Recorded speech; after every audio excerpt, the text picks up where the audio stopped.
Terima kasih sudah meluangkan waktu untuk diskusi persiapan pembelajaran besok. Bagaimana perasaan Bapak hari ini? Selamat pagi Pak. Alhamdulillah, ya, menghargai kesempatan di sini Senang mendengarnya Pak Pur. Sebelum kita masuk ke rencana pembelajaran, bolehkah saya mengetahui gambaran umum dinamika kelas 6 Bapak dalam pembelajaran IPAS? Tentu Pak, secara umum siswa kelas 6 sangat antusias dengan topik ini. Namun ada beberapa siswa yang masih membutuhkan dorongan untuk lebih aktif dalam berpartisipasi dalam kegiatan diskusi kerja kelompok. Oke, Bapak, ini saya jawab. Mari kita tinjau bersama tujuan pembelajaran yang Bapak ajar. Bisakah Bapak menjelaskan dalam bentuk kompetensi yang tematik? Dengan senang hati Pak, tujuan pembelajaran yang akan saya laksanakan adalah yang pertama, siswa mampu mengidentifikasi minimal 3 aktivitas manusia melalui lingkungan. Yang kedua, siswa dapat merancang solusi nyata melalui produk kampanye. Yang ketiga, siswa mampu mempresentasikan hasil dengan argumentasi berbasis fakta. Baik Pak, rancangan Bapak sangat komprehensif sekali. Menurut Bapak, bagaimana tujuan tersebut mengakomodasi prinsip pembelajaran mendalam, yaitu berkesedaran, bermakna, dan menggembirakan Pak? Nah, dalam kegiatan belajarnya, saya berusaha merancang agar identifikasi masalah tersebut membangun kesadaran. Ini merupakan bagian dari pembelajaran mendalam kesadaran. Lalu perancangan solusi memberikan makna pembelajaran, bermakna, dan presentasi kreatif menciptakan pengalaman yang menyenangkan. Pemikiran yang sangat baik Pak. Sekarang pada tahap memahami strategi spesifik apa yang Bapak siapkan untuk membangun pemahaman mendalam bagi siswa? Saya akan menggunakan video visual tentang pencemaran sungai, dilanjutkan dengan kita juga menggunakan pertanyaan pemantik seperti menurut kalian apa dampak jangka panjang dari fenomena ini dan bagaimana kita bisa berkontribusi dalam penyelesaiannya. Ya, pertanyaan yang sangat menggugah kesadaran Pak. Nah, untuk tahap mengaplikasi, bagaimana Bapak merancang struktur kolaborasi dalam kelompok agar semua siswa terlibat aktif? Setiap kelompok akan memiliki pembagian peran yang sangat jelas. Saya sebagai peneliti, merancang konsep, membuat produk, dan presenter. Saya juga menyiapkan lembar panduan kerja yang memandu mereka harus persiapan yang matang.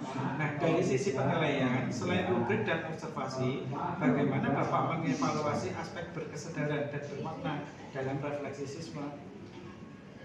Di sini saya akan menganalisis refleksi tertulis siswa dengan melihat indikator seperti kesadaran tentang dampak personal dan persepsi mereka tentang manfaat proyek bagi lingkungan sekitar. Baik, fokus observasi kita besok adalah efektivitas pertanyaan pemantik dalam membangun berkesadaran kritis, pola kolaborasi dalam kelompok, dan kedalaman refleksi siswa. Apakah Bapak setuju dan sepakat dengan fokus ini? Ya, saya sangat setuju Pak, sesuai dengan hal ini. Baik Pak, saya sangat mengapresiasi persiapan yang telah Bapak lakukan.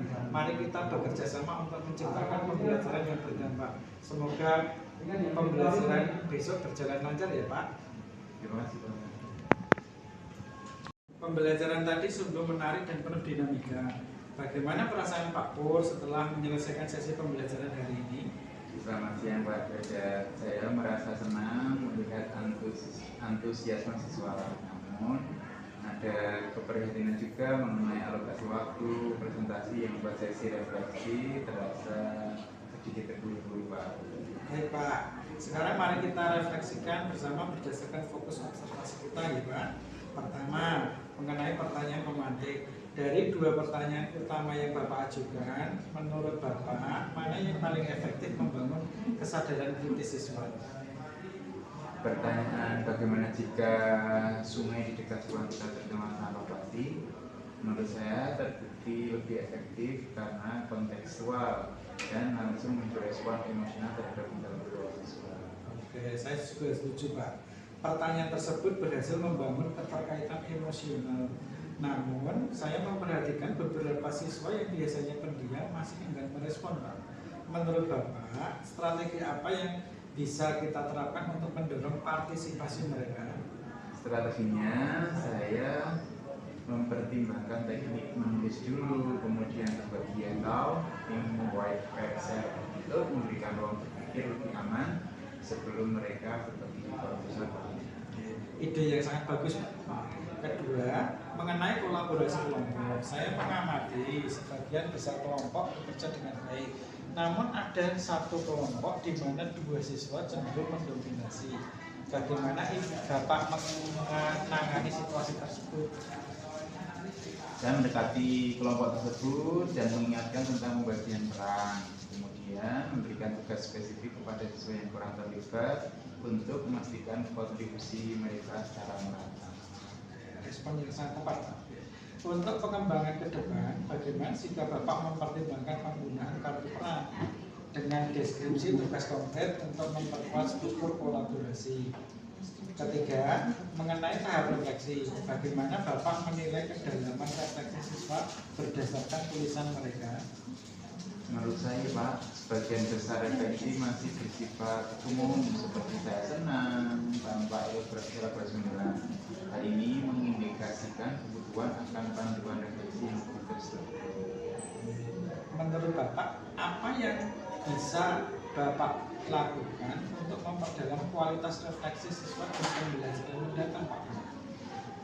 Di sini saya berencana untuk menyusun lembar refleksi dengan pertanyaan pemandu bertingkat, misalnya apa tantangan terbesar yang kamu hadapi dalam proyek ini, lalu bagaimana pengetahuan baru ini akan mempengaruhi kebiasaanmu sehari-hari, dan Menurut saya itu rencana yang sangat baik, Pak. Dari perspektif prinsip pembelajaran mendalam, menurut Bapak, aspek mana yang sudah kuat dan mana yang perlu penguatan, Pak? yang kuat itu aspek bermakna karena relevansi proyek dengan kehidupan siswa. Lalu aspek berkesadaran masih perlu diperdalam melalui refleksi yang lebih struktur dan pertanyaan materi. Saya sependapat dengan Pak Guru. Berikut umpan balik spesifik dari observasi saya, Pak. Pertama, pertanyaan pemantik sudah baik, namun Bapak perlu memberi jeda waktu 10-15 detik, Pak, setelah bertanya, karena nanti akan memberi ruang berpikir kepada siswa yang lebih. Kedua, untuk kolaborasi, timer visual bisa membantu, Pak, dalam pengelolaan waktu kelompok. Ketiga, Bapak bisa menambahkan sesi refleksi berpasangan sebelum refleksi individu agar dapat memperkaya proses, Pak. Terima kasih atas umpan balik yang spesifiknya, Pak, dan akan saya tindak lanjuti. Saran tersebut sangat membantu untuk pengembangan praktik belajar saya. Lalu, apa rencana tindak lanjut konkret yang akan Pak Pur lakukan untuk pembelajaran berikutnya? Saya akan menyusun lembar kerja kelompok dengan waktu yang terintegrasi, mengembangkan lembar refleksi dengan rubrik sederhana, dan menerapkan teknik scaffolding dalam penyusunan pertanyaan diskusi, Pak. Apakah Pak Pur memerlukan dukungan atau sumber daya khusus untuk mewujudkan rencana pengembangan tersebut? Saya akan sangat menghargai jika ada contoh lembar refleksi yang efektif untuk tingkat SD khususnya di kelas saya, dan apabila memungkinkan akan diadakan pelatihan tentang teknik scaffolding dalam proses PJPL. Baik, Pak, saya akan dengan senang hati berusaha untuk memfasilitasi kebutuhan tersebut. Terima kasih atas keterbukaan, komitmen, dan kerjasama yang konstruktif pada kegiatan observasi hari ini. Mari kita terus berkolaborasi di Pak Pur untuk menciptakan pembelajaran yang benar-benar bermakna dan berdampak bagi siswa kita. Terima kasih Pak Pur atas kerjasamanya. Terima kasih, Pak.